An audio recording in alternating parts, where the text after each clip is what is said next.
Welcome back to Newsmakers. I'm Jess Toddfield. My guest today, Dr. Mel Lurie, psychiatrist and author of Psyche Politics. Welcome, by the way. Nice to be here, Jess. You're also the editor of the website, psychepolitics.com. Yes. What is Psyche Politics? Psyche Politics is a merging of psychology and politics. It's an application of the study of the mind to politics. Yes. Because a lot of politicians don't know why they do things either.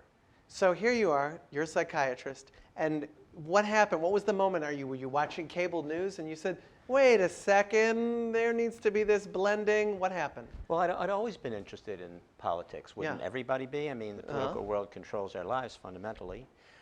But I always had the same questions that led the media to really tear their hair out. Yes. And that isn't why it happened to me, but all of a sudden one day I became a psychiatrist. And at that point, I saw what everybody saw, except it was hidden in plain sight. Oh. As a psychiatrist, I had an entirely different perspective.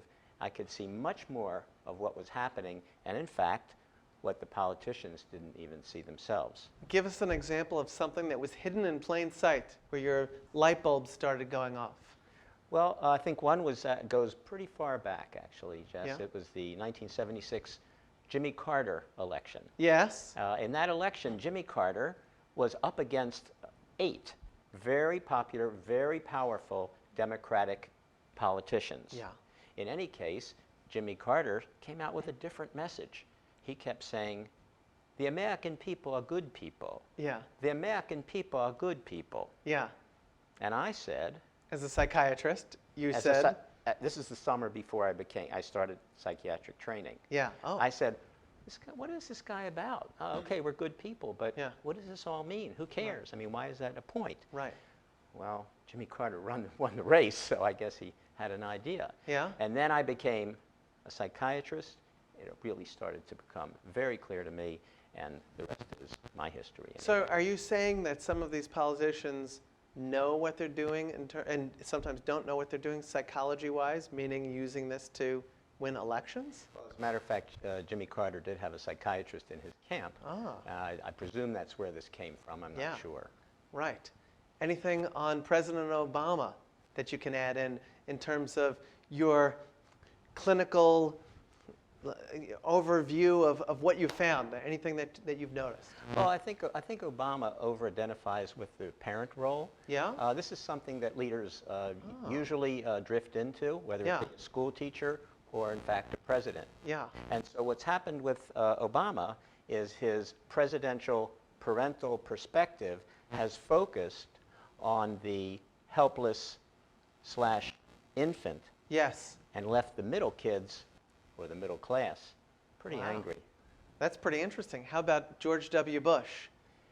Some analysis there, yeah. George W. Bush did not defend himself, Yeah. nor did his father. Yeah. And that seems to be something perhaps in their family. Ooh. They had ample opportunity to defend themselves.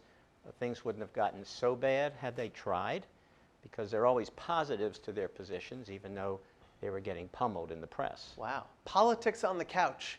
So right now in politics, what's the biggest problem that you see out there? The biggest problem is that someone's trying to change things fundamentally. And whenever there's even the prospect of fundamental change, there's going to be discord, there's going to be opposition, and hopefully not unrest.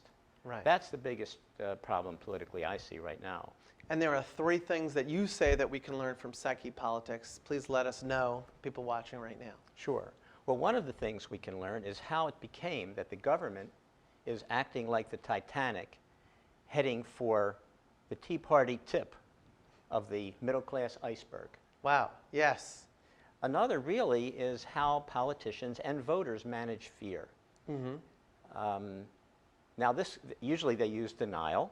Uh-huh. They often use inaccurate projection, and these are defense mechanisms that I explain both on the website and in the book. Yeah, yeah. But the thing that drives both reporters and people nuts is when they use reaction formation. And explain that. Well, I'll explain it in kind of an easy way. Yes. We've all known the stories of certain politicians who rant and rave against inappropriate sex, Okay. only to turn out to engage in it themselves. Yes. What's the explanation? Doesn't drive me nuts anymore. Yeah. The explanation is that the whole time they're uncomfortable with, anxious about, but let's use the word uncomfortable with, their own sexual leanings. Yeah. And so they defend against that by creating the opposite.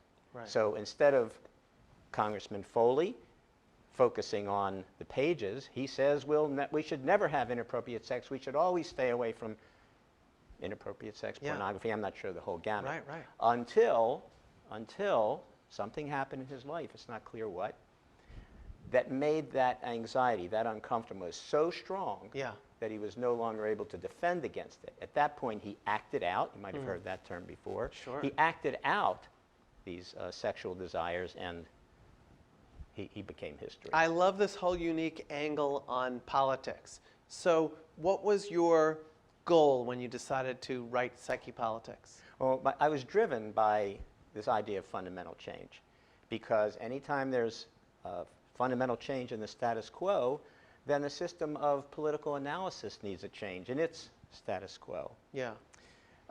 My goal is really only to broaden and deepen the political discussion. Yeah. So that what goes on in the media interviews gets deeper and broader, so that more people are brought into the system and more ideas and perspectives are brought in. I feel that with this extra perspective, people will make better political decisions, and those people include not just the voters, but the politicians themselves. Was Psyche-Politics, the book, not the website, was it written in a way that people can easily understand? They don't have a degree? Well, I hope so. I mean, what people have to understand is that all day long I talk to people that don't have degrees. That's a good point. I answer their questions, and I try to actually gauge their level of understanding. But there are various articles on the website that go into this. They're certainly free, available for anybody to look at. And the website again, psychepolitics.com. Yes. People should check it out. A lot of great, great information. Dr. Mel Lurie, thank you so much for being here. And again, one last time, Psyche-Politics, the book. Go out and find it today.